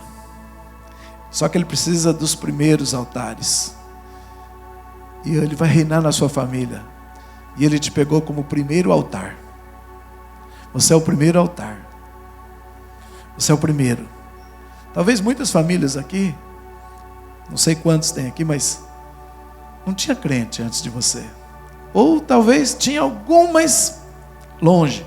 Deixa eu te dar um segredo, como é que você traz sua família. É um caminho que ninguém passou antes. Então eu vou te dar fundamentos, mas não fórmulas. Mas uma coisa eu aprendi. Que Deus responde a oração. E sabe que você está sentado aí? Porque alguém orou por você. Se você já agradeceu e já pagou uma pizza para essa pessoa, eu não sei. Mas você devia ir lá dar um abraço, agradecer.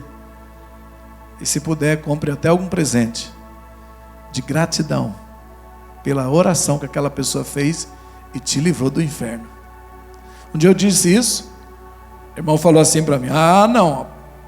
Levantou no culto e disse: não. Na minha casa era só macumbeiro. Ninguém orava por mim. E eu nunca fui em igreja, não tinha nenhum amigo crente. Essa teoria do senhor aí não dá certo para mim, não. Eu não posso provar o contrário, Eu não tenho nenhuma testemunha aqui, né? Bom, passou 2 anos esse moço na igreja. Aí ele está um dia no ônibus, uma mulher está sentada ali nas imediações, bate e diz: você é o fulano? Ele disse: sim. Você batia tambor no centro de macumba? Viu ele com a Bíblia? Falou: batia. E agora é crente? Ela: oh, Jesus, obrigado. Quanto tempo eu orei por esse homem. Eu escutava o atabaque, eu era vizinho, aquilo me perturbava tanto, eu começava a dizer: Jesus, converte o homem desse atabaque. E ela sabia quem era depois. Ele chegou para mim e disse: apóstolo, peço perdão, encontrei a minha intercessora. Era a vizinha do fundo. Aleluia. Alguém orava por você. Quem sabe, quem conhece a pessoa que orava por você, levanta a mão. Quem não sabe quem orava por você, levanta a mão.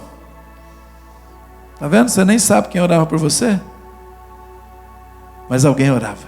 Um dia você vai descobrir. Você sabe, às vezes Deus pega o povo da igreja aqui, põe para uma vigília e começa a pôr eles para orar.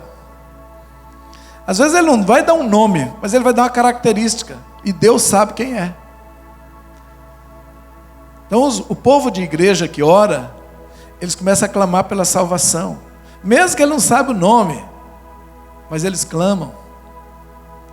E às vezes ele vai fazer uma campanha para orar por médico, orar por pessoas da saúde da cidade, orar pelas pessoas que estão na segurança, os policiais, e começa a interceder. E às vezes Deus põe um peso em um que ele ora. Quando vê, tem policial se convertendo, tem médico se convertendo. Se vai para a obra social, começa a orar por aqueles que estão lá desabrigados, em necessidade. Começa a orar e eles começam a se converter. Ainda que não foi uma oração específica com o nome, mas você estava dentro da categoria que estava recebendo a oração. Por isso é importante a oração. É a oração, igreja. Para implantar o reino, nós vamos lutar contra principados e potestades. Os principados começam a marcar as pessoas desde o dia que elas nascem. Ah, eu sou do signo de Áries. Ah, eu sou de Leão, eu sou do tal. Quando você nasceu, tinha uma estrutura espiritual montada sobre a data para te pegar, para marcar, para colocar nome, para registrar você no reino deles e falar que é posse minha. Põe marcas. Quando você nasce de novo, em Cristo, o Espírito Santo vem, sela e põe uma marca para resgatar depois. E aí, a tarefa nossa é ir tirando essas marcas a longo prazo, até não ter mais marcas nenhuma, a não ser as marcas de Cristo. Você também está embaixo de maldições hereditárias. O sangue da sua família já viajou tantas gerações, a idade do seu sangue é velho que só. Sangue seu é fruto do pai, da mãe, do avô, da avó. Então a sua idade de sangue é muito velha. E o espírito que vem para você é mais velho ainda. Só a sua idade biológica é que é a mais nova de todas. Então Deus vai resgatar todo um histórico de maldições de 4, 5, 6, 10 gerações. E vai limpar a sua vida. E vai tirar as marcas da cultura, da cidade onde você nasceu, dos principados da cidade. Se essa cidade está coligada com um país, está irmanada com outro, os principados daquela também têm ingerência sobre você. É uma limpeza que Jesus vai fazendo. Geração após geração. Mas tudo você só será limpo se seguir o Cordeiro. Se ouvir Deus falando o que você precisa orar, vai te quebrantando, vai mudando, vai arrancando maldição por maldição, marca por marca, costume por costume, demônio por demônio, tradição por tradição, e você vai se tornando semelhante a Cristo, o Cordeiro, Cristo em vós, esperança da glória. Essa luta então, irmãos, não é contra carne e sangue, mas contra principados e potestades. Há uma luta interna em nós. Quando você nasce de novo, você não deixa de ser o antigo homem. Você é um homem anterior e uma nova criatura ao mesmo tempo. Aí você passa a ser dois. Um que tem a identidade de Cristo e um que tem a identidade do homem velho, natural. E os dois vão viver agora. Só que um tem que cair para o outro subir. E a carne e o espírito milita contra a carne. O comportamento carnal sustenta o velho homem, e a obediência ao Espírito Santo sustenta e faz crescer Cristo em nós. E você vira um ser meio que, como chama essa doença que tem 2 em 1? Bipolar, né? No fundo, todo mundo é bipolar. Uns mais, outros menos. Por quê? Porque você é 2 pessoas. É a velha criatura e a nova. E tem dia que você está querendo se comportar com a velha, e está puxando. E aí você tem que fazer morrer. A Bíblia diz, tem que fazer morrer o velho homem. Você tem que denunciar ele, falar para quem precisa, você tem alguém supervisionando sua vida, conta até as tentações. Fala, ai pastor, está lutando aqui dentro. Sabe por quê? Porque quem confessa a tentação não precisa confessar pecado. Quem confessa a tentação, dá um fim no pecado. E quem não compartilha, não põe luz naquilo que está se passando, acaba caindo, porque fica sozinho, fica vulnerável. Então é importante demais ter alguém para falar. Ok, então você vai conviver com essa luta por pouco tempo.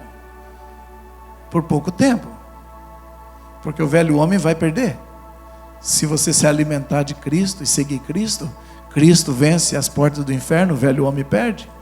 O ciúme vai embora, a insegurança, a raiva, a competição, o orgulho, o complexo de inferioridade, rejeição que veio desde o nascimento, abuso que sofreu e a dor ainda está aí, vai saindo tudo. Tudo isso pertence ao velho homem e Deus vai formar nova criatura. Amém? Aí nós vamos vencer os principados lá fora, mas tem que vencer eles aqui dentro. Como é que os principados estão fortes lá fora? Pelos sentimentos e comportamentos que nós estamos dando a ele. Como feridos, como magoados, iracundos. Então toda vez que vai tendo uma cura dentro de nós, vai caindo as forças dos principados na cidade. Aleluia. Quando eu saí para a batalha espiritual e Deus falou que ia dar a cidade, falou, Léo, a cidade de Suzano eu vou entregar, vou derrubar os principados. Eu já queria sair fazendo marcha, metendo óleo, fazendo ato profético lá fora. Sabe o que Deus falou? Recua. O que eu faço? Ele disse, une o seu povo. Unir meu povo? Mas não está desunido. Está todo mundo aqui bonitinho na igreja. Ah, é? Vamos ver. Gente, tinha tanto problema de um contra o outro. Não foi com a sua cara. Só que não falou nada, né? Só que o sentimentão, Satanás já recolheu. Inferioridade. Aquela irmã não olha para mim de jeito nenhum. Ai, que raiva que me dá. Por que está sentindo isso? Satanás vai alimentando. Aí eu chamei o povo para fazer uma coisa simples. Falar a verdade. Uns com os outros, sem nada. Botei o microfone. Deus falou para a gente falar a verdade no íntimo e pedir perdão pelo que sente um pelo outro. O culto que acabava 8 foi para as 10h30. 2h30 só o povo no microfone. E eu com o olho grelado desse tamanho. Mas sabe quem Deus falou que tinha que ser o primeiro? Você está olhando para ele. E sabe o que Deus falou? Léo, você lembra quando você começou essa igreja? Ele lembra, Senhor. O Senhor me mandou no bairro. Eu morava lá no centro da cidade, era tudo asfaltado. E o Senhor falou para mim vir para cá. E era tudo sem asfalto. Eu pulei valeta. Era um lugar terrível. E o que você sentiu? Senhor, já passou, não me fala. Não me deixa falar isso agora, não. Fala para eles o que você sentia deles, desse lugar. Eu já até ajoelhei para não apanhar. Não foi nem por arrependimento. Primeiro foi para não apanhar. Eu disse, eu sentia nojo. E aí eu comecei a chorar de verdade. O Senhor me trouxe coisa que eu já tinha passado. Era lá atrás. Mas Ele falou, não quer pegar os principados? Quer destruir? Destrói dentro primeiro. Fala. E eles vieram, puseram a mão na minha cabeça. Minhas ovelhas. E disseram, está perdoado, pastor. A gente sabe que o Senhor ama a gente. Eu falei, mas eu sentia isso no começo. Quando eu vinha fazer evangelismo. Eu falei, se vocês quiserem me mandar embora, pode mandar. Eles disseram, não, o senhor está perdoado, pode ficar. Que lindo, né? Aí eu falei, agora é com vocês. E botei o microfone. Aí foi 2h30. Cada um foi pedindo perdão pelo que sentiu. Tinha cada história macabra no meio deles. Coração peludo que só. Mas sabe, eles botaram tudo para fora. E aí foi aquela igreja que parecia que quando a gente entrava para adorar, ficava brilhando assim. Aí Deus falou, agora vocês estão ficando prontos para enfrentar as potestades.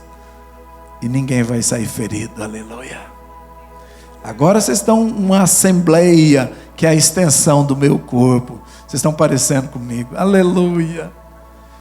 E assim nós saímos para os atos proféticos, para as batalhas espirituais, rodeava as montanhas e bum!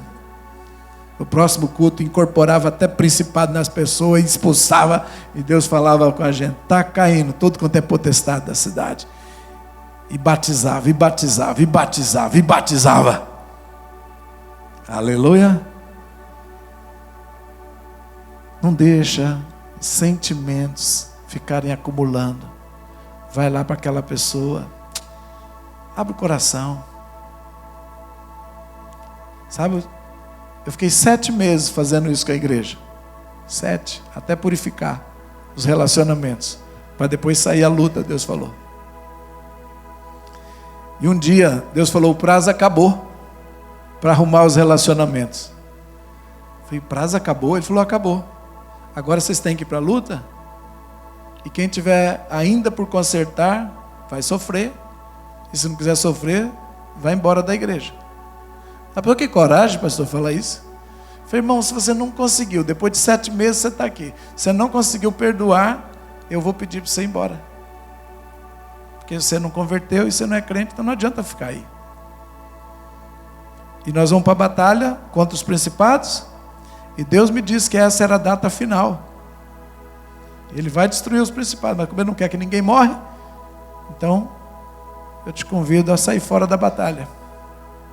Só teve uma senhora, uma mulher de meia idade, ela deu um chute na cadeira, bateu a mão assim, falou, ai que raiva, eu tenho que perdoar mesmo. Eu falei, tem, irmã. Ai, levantou e foi lá num cara que ela apaixonou e o cara não quis. E ela guardou raiva porque ele recusou. Não, tinha que gostar de mim, ué. Sou bonitona. Olha só o que Deus estava vendo. Aí ela perdoou, acertou, na marra, aquele perdão dado, porque eu amo essa igreja, eu não vou sair não. Mas estava lá camuflado, já pensou? E tinha 7 meses que a gente estava entregando o microfone para quem quisesse pedir perdão, e 7 meses ela esquivou, mas Deus sabia.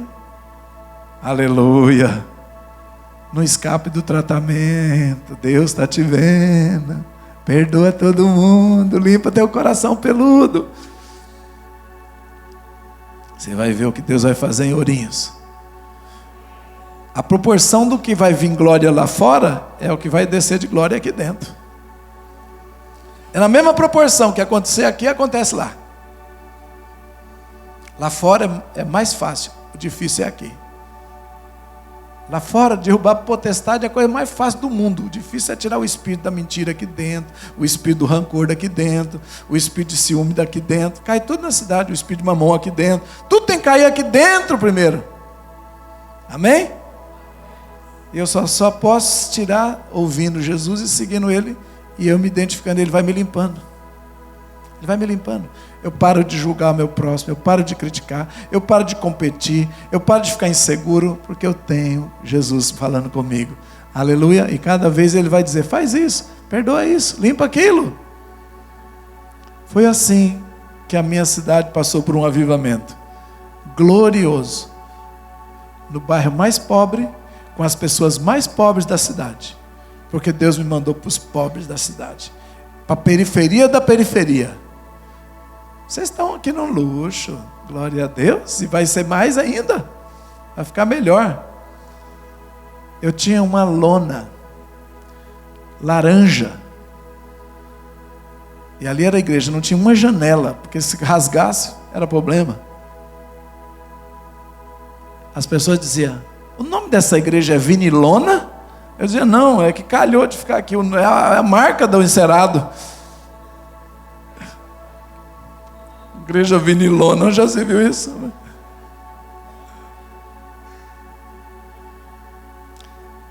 Bairro pobre, pobre, pobre, as pessoas mais pobres. E Deus ensinou elas a amarem, a vencer a inferioridade, ciúme, falação, fofoca. Irmão do céu, os lugares de muita pobreza é um lugar de muita falação da vida alheia. Porque são feridos, e então eles não aceitam, eles machucam um ao outro. Congregar era igual um bando de porco-espinho, minha igreja. E Jesus falou, vou transformar em ovelha, vai ter lã, vai encostar no outro, não vai ser mais espinho, aleluia. Natureza de porco saiu e foi vindo a de ovelha. Mas deu trabalho. Foi arrependimento atrás de arrependimento. Jesus falando, cada etapa nós fomos aprendendo uma coisa. Posso parar? Por que não? Você ainda tem espinho? Vamos parar. Tá bom, amanhã a gente continua, nós temos 3 dias. Jesus vai ensinar a conquistar Ourinhos. Você é Ourinhos. Você vai vencer cada atmosfera e esfera que o inimigo plantou dentro de cada um de nós. É um caminho que você nunca passou antes. Mas a arca do Senhor já entrou em seu coração. Jesus está aí dentro, iluminando e brilhando, e está dizendo, me segue que eu vou te entregar a cidade. Você é a cidade. Eu vou te limpar e vou limpar a cidade. Oh, aleluia. Sabe quando Jesus quer conquistar uma cidade, quem ele conquista? Uma pessoa. Um ser humano. Quer uma prova bíblica? A mulher samaritana. Jesus chamou os seus discípulos, diz, importa passar em Samaria. Chegaram lá, Jesus senta e diz para eles, vai comprar comida? Até hoje eu não entendo, porque saíram 12 pessoas para comprar comida e deixaram Jesus sozinho. Você entende um negócio desse? Você faria isso? Largaria ele sozinho e saía 12 para comprar comida? Gente, qualquer um com uma cestinha na mão busca. Mas, tá bom, saiu 12 apóstolos. Jesus fica sentado sozinho. Aí, chega a mulher, ele conversa com ela, e ela diz, ele me dá água. Como você, sendo judeu, vai me pedir água? Eu sou samaritana, tá vendo não? Sim. Mas se você soubesse quem eu sou, você sei que me pedia água. E eu te daria água e você nunca mais teria sede. O quê? Nunca mais voltar para buscar água? Me dá logo. Tá bom, então vai lá, busca teu marido. Não tenho? Sim, você já teve 5. E o que tem agora não é teu? Vejo que és profeta. Como é bom encontrar um profeta, né? A gente já gruda e quer logo uma profecia. Hein? Libera uma benção aí para mim, ora por mim. É assim que você faz quando vê um profeta. Aí, olha, eu vejo que o senhor é profeta. Me diz uma coisa, onde é que se deve adorar de verdade? Eu já vi pregador falando que essa mulher é prostituta, não sei o quê. Rapaz, uma prostituta, quando encontra um profeta, pergunta, onde se deve adorar a Deus? Eu já encontrei prostitutas, sabe o que elas fazem? Quando eu fui evangelizar, a primeira coisa que elas fazem, quando descobrem que você é um homem de Deus, ela segura aqui, puxa para cá, e abaixa para cá, e fica assim. E não consegue cobrir, porque é curto demais. É uma luta terrível que elas passam, porque vem um senso de temor a Deus. A última coisa que ela quer saber, se você tem um conselho onde ela deve adorar. Onde adora?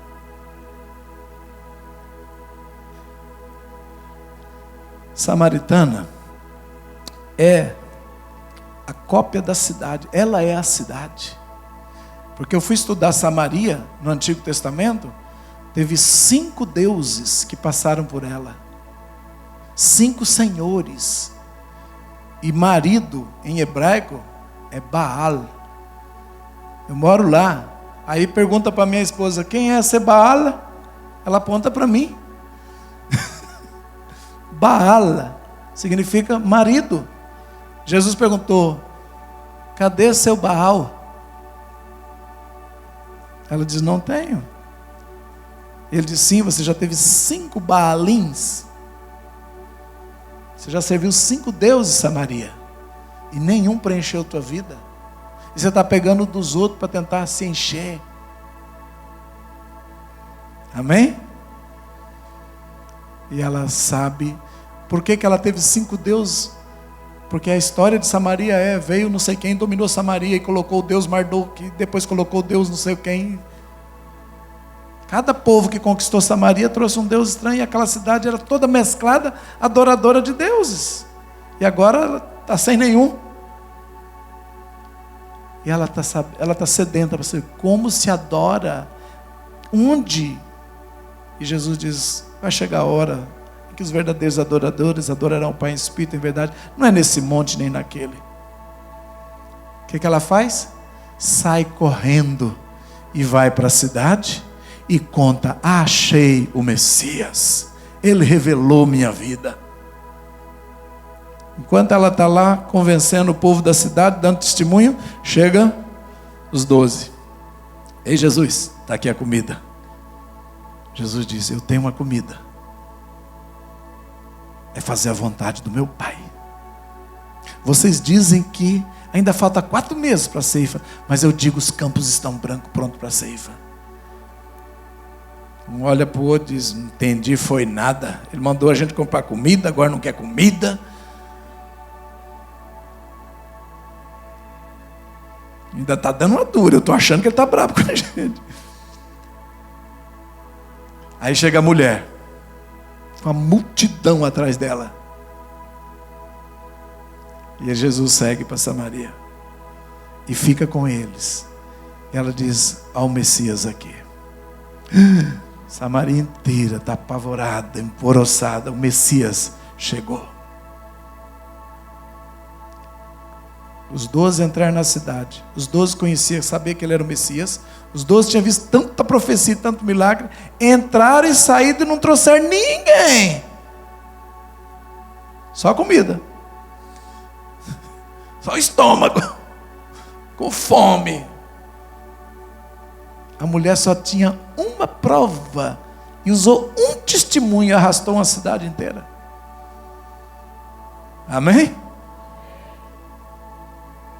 Queridos, tem gente nessa cidade, tem pessoas, e você é um samaritano, que quando Deus te toca, e você sabe quem é Jesus, identifica-se com Ele, você vai arrastar uma multidão, aleluia. Eu já vi milagres assim acontecer, até de mistério. Eu estava numa cidade em Alagoas, que a capital é Maceió, eu estava em... Eu vou lembrar o nome dessa cidade. Uma igreja muito grande, muito bonita, assim como a sua. 1000 pessoas no culto. E eu vou lá constantemente, há alguns anos. E era a 3ª vez que eu estava indo. E os irmãos gravaram tudo que eu falei, e principalmente as profecias para a cidade. Olha a complicação, né? Era melhor esquecer, porque se não der certo eu estou livre. Mas não, registraram tudo. E eu sei de uma coisa. Aí nesse culto, eu fui começar uma mensagem e o Espírito Santo disse: fale sobre a samaritana. Eu interrompi o que eu ia pregar e falei que quando Jesus salva a samaritana, salva a cidade toda. Porque ela busca a cidade. E eu disse: e sabe, a samaritana dessa cidade já está na igreja. Por isso essa igreja, essa cidade vai se render a Jesus. E os irmãos deram glória e aleluia. Final do culto. A pastora traz uma mulher com os trajes de samaritana. Turbante, roupa assim, um mantão lá feito de lençol, um negócio bonito. Parecia que eu tinha voltado na época de Jesus e encontrado a samaritana. Aí eu olhei assim, ela veio, eu vi durante o louvor, eu achei até que era uma coreografia que ia ter, né? Aí trouxeram a mulher, falou: ora por ela, pastor, apóstolo Léo. Falei: por quê? Porque tem 21 dias que essa mulher está andando desse jeito. É uma irmã nossa aqui, uma profeta. Deus falou: fique desse jeito, por 21 dias. O que significa? Deus disse para ela que ela tinha que se vestir de samaritana e ficar 21 dias, e hoje completou 21 dias, ela está entregando o voto. E eu disse: a samaritana já está entre nós, a cidade será conquistada. Que manto de mistério foi aquele? E Deus diz, várias profecias: o faraó dessa cidade vai cair. Engraçado que o prefeito usava o símbolo de pirâmide e ele era tido como um faraó naquela cidade. Tinha 20 anos que ninguém derrotava ele nem a família dele no governo. E naquele ano ele caiu. E a cidade foi tomada com a glória de Deus. Abriu igreja, mas cresceu, irmãos. Assim será Ourinhos também, em nome de Jesus. Eu creio que a samaritana também já está entre nós. Ainda que não tenha ninguém caracterizado, mas Deus já salvou você. E através de você, um avivamento está chegando para a sua casa, um avivamento para a sua família, um avivamento para a sua cidade. Aleluia! Não importa se você já passou em tantas portas, quantos deuses a sua família já teve, chegou o verdadeiro, o Senhor dos senhores, o Rei dos reis. Fica de pé, igreja gloriosa.